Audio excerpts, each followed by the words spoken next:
డబ్బు, అనారోగ్యం, ఉద్యోగం, వ్యాపారం, అప్పులతో బాధపడుతున్నారా? మీకోసమే మేనిఫెస్టింగ్ మిరాకిల్స్ 11 days ప్రోగ్రామ్. నమస్తే, వెల్కమ్ టు సుమన్ టీవీ. ప్రస్తుతం మనతో పాటు ఉన్నారు business analyst, financial analyst Nandi Rameshwar Rao గారు. నమస్తే sir. Sir, H1B visa Donald Trump మరి ఎన్నిక అయ్యాక చాలా మార్పులు వచ్చాయి, చాలా వీడియోలు చేసాం మనము. ఒక్కసారి మళ్ళీ H1B వీసా గురించి, ఈ లాటరీ స్టాంపింగ్ అంటారు. ఏం సార్ అసలు లాటరీ స్టాంపింగ్ అంటే ఏంటి అసలు? మీరు నాకు తెలిసి ట్రంప్ని వాళ్ళ ఆవిడ కూడా అంతసార్లు తలుచుకొని ఉండదు, వాళ్ళ కూతురు కూడా అంత తెలియదు.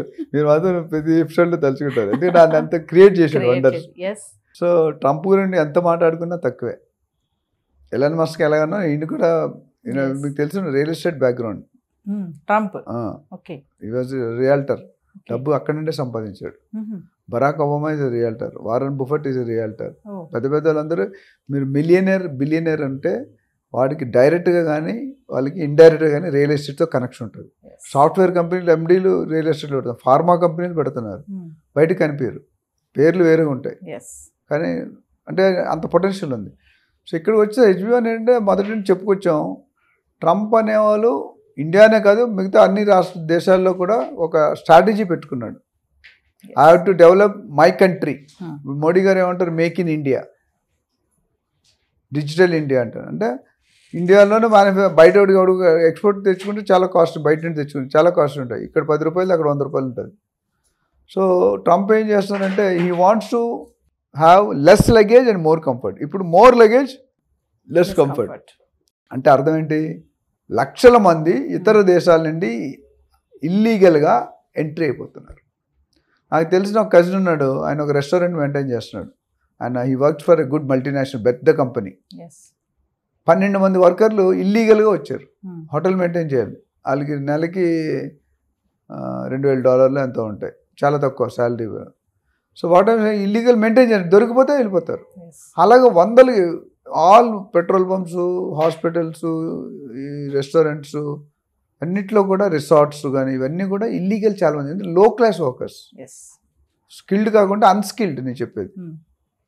సో అందరూ అనేక ఫస్ట్ టర్మ్లో 20% వరకు అయింది, అక్కడ దిగిపెట్టిన తర్వాత ఆయన అనుకుని సాధించలేకపోయాడు. ఈసారి రావడం దాన్ని పెట్టాడు, కత్తి దాని మీద పెట్టాడు. First signature or second I will make on immigration. ఇన్ని లక్షల మంది ఫిల్టర్ చేద్దాం. నాకు తెలిసి ఆయన ఉన్న 4 సంవత్సరాల్లో ఇప్పుడు 14 లక్షలుగా అనుకున్నామన్నా, మేబీ అది 30-40 lakhs దాకా కూడా వెళ్ళొచ్చు. ఎందుకంటే మొత్తం అందరినీ ఏరడం మొదలు పెడితే చాలామంది దొరికిపోతారు. ఇప్పుడు ఎంతోమంది ఉద్యోగాలు లేకుండా డమ్మీ శాలరీస్ మీద సర్వైవ్ అవుతున్నారు. అంటే అక్కడ ఉండాలంటే రూల్ ఉండాలి కాబట్టి కంపెనీని మాట్లాడే ఏజెంట్స్ ఉంటారు, వాళ్ళు వచ్చిందంటే వాడు తీసుకొని మనకు ఇప్పుడు రిక్రూటర్స్ ఉంటారు కదా హైరింగ్, వాళ్ళు ఏం చేస్తారు, మీ దగ్గర ఏం తీసుకోరు, వాళ్ళ దగ్గర మాత్రం తీసుకుంటారు శాలరీ. ఇంత పెట్టిస్తాను, ఇంత నాకు ఇవ్వాలి. అదే జరుగుతుంది మనకి. అమెరికా క్రేజీ మోజు ఉంది కాబట్టి మనం ఏవైనా చేస్తాం. సో H1B వేసి మీరు లాటరీ సిస్టమ్ అడిగారు కదా, జనరల్ నాకు తెలిసి 1:4 అంటే లాటరీలో 100 మంది వేస్తే అందులో 1:4 అంటే 40 మంది, 40 40లో 10 మంది. ఆ లక్కీ ఎవరితో, దాంతో చదువు దీంతో సంబంధం లేదు, అందులో తగిలితే అంటే ఎలిజిబుల్ ఉన్న వాళ్ళే లాటరీ వేస్తారు. ఆ లాటరీ వేసి ఎవరైతే సెలెక్ట్ వాళ్ళకే వీసా ప్రొవైడ్ చేస్తారు, H1B వీసా. అది ఒక రెండో కండిషన్ ఏం పెడుతున్నాడంటే బర్త్ రైట్ సిటిజన్. అక్కడ ఏంటంటే ఇంతకు ముందు ఎవరైతే సిటిజన్ ఉండి అమెరికాలో ఉండి పిల్లలు పుడితే వాళ్ళకి కూడా సిటిజన్షిప్ వచ్చి గ్రీన్ కార్డ్ వచ్చేస్తుంది. ఇప్పుడు దాని మీద కోత పెట్టాడు, కొరడా. ఎందుకంటే ఇప్పుడు పుడితే వాళ్ళకి ఎలిజిబిలిటీ లేదు అంటే they have to come out of the country. వాడి కోసం వీడియోలు పోతారు. ఇప్పుడు పిల్లలు అక్కడ పంపించలేము కదా, వెరీ రేర్. చిన్నపిల్లలు ఉంటే అక్కడ ఎక్కడ పంపిస్తారు, ఆయాలు కూడా ఇవన్నీ పనిచేయవు. So you have to leave the country and go. So అది ఒక వే. మూడోది, ఈ కంపెనీస్కి ఏం చెప్పాడు, ఇంపోర్ట్ ట్యాక్స్ పెంచేస్తాను, మీరు కానీ సరిగ్గా మనం చెప్పిన రూల్స్ ఫాలో కాకపోతే ఇంపోర్ట్ ట్యాక్స్ మీద ఎక్కువ ఇన్పుట్ చేస్తున్నాడు. 25%, 50%, అవి లేదు 100%. అంటే ఇష్టం లేదు, మనకి ఇష్టం లేనప్పుడు ఆయన ఎల్లగొట్టాలి, ఎల్లగొట్టాలి, ఇబ్బంది పడితే వెళ్ళిపోతాడు.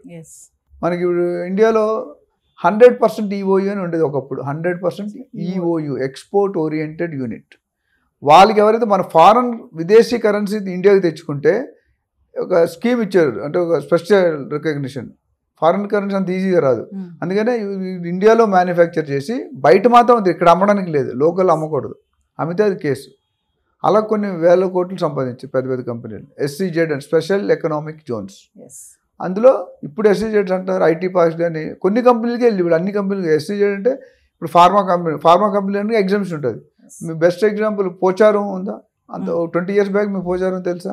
పోచారం తెలుసు. 20 years బ్యాక్ ఎవరు తెలియదు. కొల్లూరు కానీ మోకిల కానీ ఎవరికైనా తెలుసా?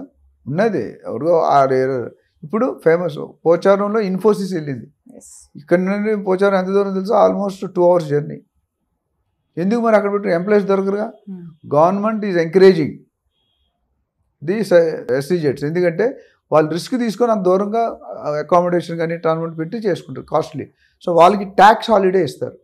సెంట్రల్ ఎక్సైజ్ కానీ, కస్టమ్స్ కానీ, సర్వీస్ ట్యాక్స్ కానీ, సేల్స్ ఇవన్నీ ఏమన్నా అన్నిటికీ 10 సంవత్సరాలు హాలిడే. అంటే వీళ్ళు కట్టకరా, అదే 30-40% అది. ఇప్పుడు మన అదానీ అంబానీ కూడా ఏపీకి వచ్చినప్పుడు వాళ్ళు ఏమడిగారంటే, మేము ఇండస్ట్రీ డెవలప్ చేస్తాం, ఎంప్లాయ్మెంట్ డెవలప్, మాకు రాయితీలు ఇవ్వండి, రిజిస్ట్రేషన్ డ్యూటీ తగ్గించండి, ట్యాక్సులు తగ్గించండి, ట్యాక్స్ హాలిడే ఇవ్వండి, మీ లోకల్లోనే ఎంప్లాయ్మెంట్ పెట్టుకున్నాం. సో అది कुछ पाने के लिए कुछ कोना है. HB1 ఉద్దేశం అంటే స్ట్రైట్ అవే ఈ wants to cut number of people. So money ఎంత టార్గెట్ పెట్టుకున్నాడు, బయట స్లోగా వస్తుంది. ఆ టార్గెట్లో ఈ లక్కీ సిస్టమ్ తీసారనుకోండి ఇంకా టఫ్ అయిపోతుంది. ఇందులో కొంతమంది కొద్దిగా స్లో డౌన్ ఉన్న, తక్కువ నాలెడ్జ్ ఉన్న వెళ్ళిపోతారు లాటరీలు. ఇప్పుడు వెళ్ళలేరు. స్ట్రిక్ట్గా స్కిల్స్ ఉంటేనే, స్కిల్డ్ వర్కర్ అయితేనే సెట్ అవుతాడు. ఈ ఫేక్ సర్టిఫికెట్లు ఉంటాయి కదా చాలా, మనం తక్కువ కానీ మిగతా చిన్న చిన్న కంట్రీలు ఫేక్ సర్టిఫికెట్ మీద వెళ్ళిపోతారు లోని. అంటే దే విల్. నాకు ఒకసారి పెద్ద ఆస్ట్రేలియన్ కాల్ వచ్చింది. ఆస్ట్రేలియన్ కాల్ వచ్చి కంపెనీ ఐడి పెట్టాడు. ఐడి పెట్టి మీ సర్టిఫికెట్లు అన్నీ పంపించండి అన్నాడు. నాకు డౌట్ వచ్చి మా యూఎస్లో ఫ్రెండ్ ఉంటే అడిగి ఇట్లా పంపించొద్దు అన్నాడు.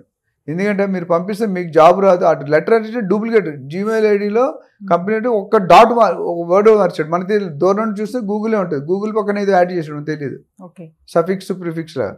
అది పెడితే ఏం చెప్పి మీ సర్టిఫికేట్ తీసుకెళ్ళి వేరే వాడు ఫోటో పెట్టేసి ఆ సర్టిఫికేట్లో వాడు ఆడుకుని పంపించేస్తాడు. అందుకని పంపించమంటారు. సో నేను లక్కీగా పంపించలేదు. ఆస్ట్రేలియా ఎట్లా అంటే జాబ్ వచ్చేట్టు మొత్తం అపాయింట్మెంట్ అసలు మనకు చూడలేదు, మాట్లాడలేదు. పుట్టి బయోడేటా మీద ఎట్లా ఇస్తాడు అపాయింట్మెంట్? ఇస్తారా? ఒక యాంకర్ పోస్ట్, అసిస్టెంట్ పోస్ట్కి ఇవ్వం మనం. అలాంటి డైరెక్ట్ ఇన్ని డాలర్స్, ఇన్ని ఆస్ట్రేలియన్ డాలర్స్ అని ఇచ్చి అక్కడ డౌట్ వచ్చింది. అంతా కంపెనీ కన్నా మంచిగా ఇచ్చాడు లెటర్. ఎంబసీకి మాట్లాడాం, అవి ఫేక్ అని తెలిసింది. సో వాట్ ఐ సే, వీసాలు అనేది చాలా పెద్ద ప్రాసెస్. ఇంకా EB1, EB2 అది ఉన్నాయి. అట్లనే చాలామంది స్టెమ్లో science, technology, maths, computer science చెప్పాం కదా, దాని మీద 2 సంవత్సరాలు బతికేస్తున్నారు ఎక్కువ ఎడిషనల్గా. ఫస్ట్ చదువు అయిపోయిన తర్వాత 6 నెలల వరకు ఇస్తారు. ఇప్పుడు స్టెమ్ అనేది 2 సంవత్సరాలు ఎక్కువ. సో అందరూ అనేక మెథడ్స్లో, అనేక పద్ధతుల్లో సెటిల్ అయిపోతున్నారు. వాళ్ళందరినీ టికెట్ లేని ప్రయాణం ఇక్కడ చెక్ చేసి ఐడెంటిఫై చేసి బ్యాక్ పంపించేస్తారు. So coming to IT sector ఎలా ఉండబోతుంది అంటారు? IT సెక్టర్ ప్రస్తుతం ఉన్న పరిస్థితులు అయితే కొద్ది ఇంపాక్ట్ అనేది కనిపిస్తుంది GDP మీద. ఎందుకంటే ఇప్పుడు తీసేసే వాళ్ళందరూ IT వాళ్ళే, మిగతా డివైడర్ తక్కువ ఉన్నాయి.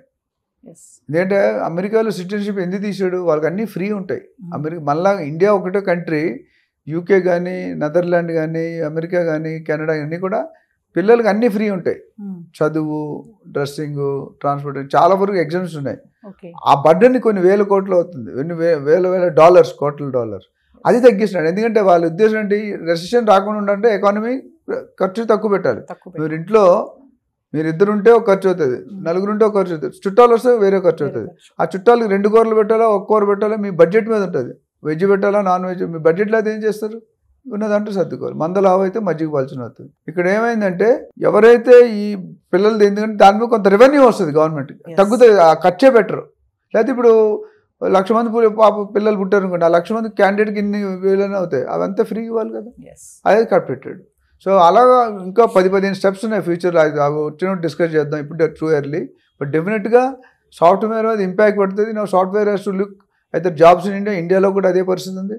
They look for entrepreneurs. Best ఏంటంటే బికమింగ్ ఎన్ ఎంటర్ప్రెనర్, ఇండివిజువల్గా ఎంటర్ప్రెనర్ అయ్యి ఎక్కడ నిష్ మార్కెట్ ఉంది, ఎక్కడ గ్యాప్ ఉంది చూసుకొని, మన కన్సల్టెన్సీలో అది కూడా చెప్తాం, ఏ బిజినెస్ స్టార్ట్ చేసుకోవాలి, ఎంత బడ్జెట్ కావాలి. ఇప్పుడు ఇందాక మనం అంత ముందు ఎపిసోడ్లో క్లౌడ్ కిచెన్ మాట్లాడుకున్నాం.